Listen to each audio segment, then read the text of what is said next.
3 साल से पुलिस की पकड़ से दूर शाइस्ता परवीन आखिरकार अपने बेटे अबान की आखिरी विदाई में पहुंची, वो भी तब जब कब्रिस्तान के चप्पे चप्पे पर पुलिस का पहरा था। पति अतीक, देवर अशरफ और बेटे असद की कब्र तक नहीं पहुंच पाने वाली शाइस्ता क्या छोटे बेटे अबान की मौत के बाद खुद को रोक नहीं पाई। सूत्रों का दावा है कि बुर्का नशीब महिलाओं की भीड़ के बीच शाइस्ता कसारी मसारी कब्रिस्तान पहुंची, अबान का आखिरी दीदार किया और फिर पुलिस को चकमा देकर वो निकल गईं। आखिर क्या है इस दावे की पूरी कहानी? नमस्कार, आप देख रहे हैं आई इंडिया और मैं हूं मुत्तलिब सिद्दीकी। प्रयागराज के कसारी मसारी कब्रिस्तान में 8 अगस्त को अबान अहमद की अंतिम विदाई के दौरान एक ऐसा दावा सामने आया जिसने पूरे मामले को नया मोड़ दे दिया है। दावा है कि उमेश पाल हत्याकांड में पिछले करीब 3 साल से फरार चल रही शाइस्ता परवीन अपने छोटे बेटे अबान के जनाजे में शामिल होने के लिए कब्रिस्तान पहुंची थी। शाइस्ता परवीन पर 50,000 रुपये का इनाम घोषित है और पुलिस लंबे समय से उनकी तलाश कर रही है।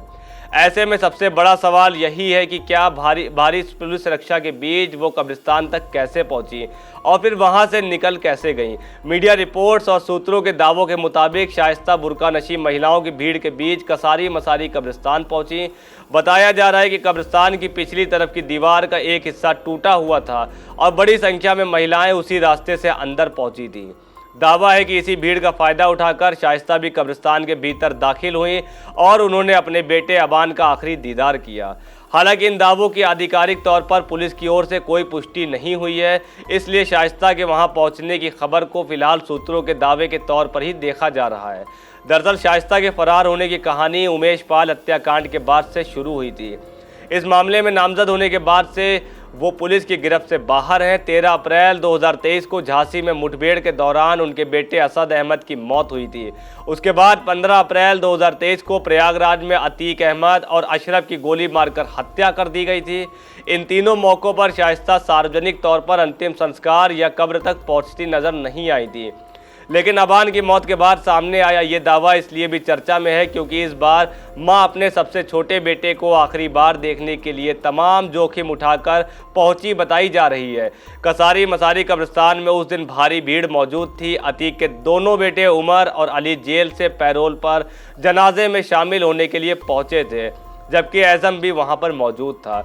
4 साल बाद तीनों भाइयों के एक साथ आने की वजह से भी कब्रिस्तान के आसपास लोगों को भारी भीड़ जमा थी। पुलिस का मुख्य फोकस कब्रिस्तान के गेट पर भीड़ को नियंत्रित करने और सुरक्षा व्यवस्था बनाए रखने पर था।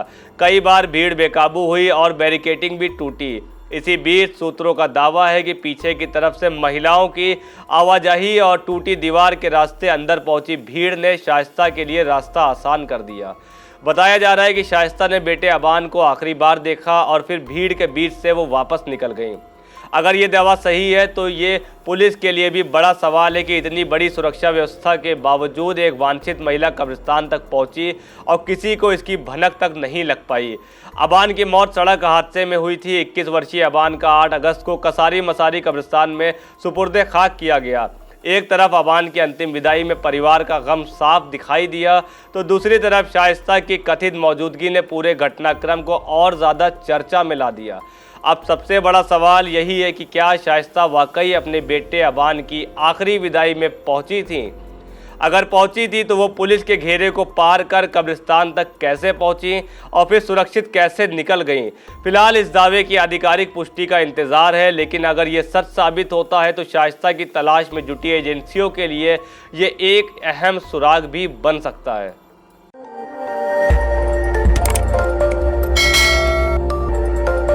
खबर आपकी, नजर हमारी। देखते रहिए आई इंडिया।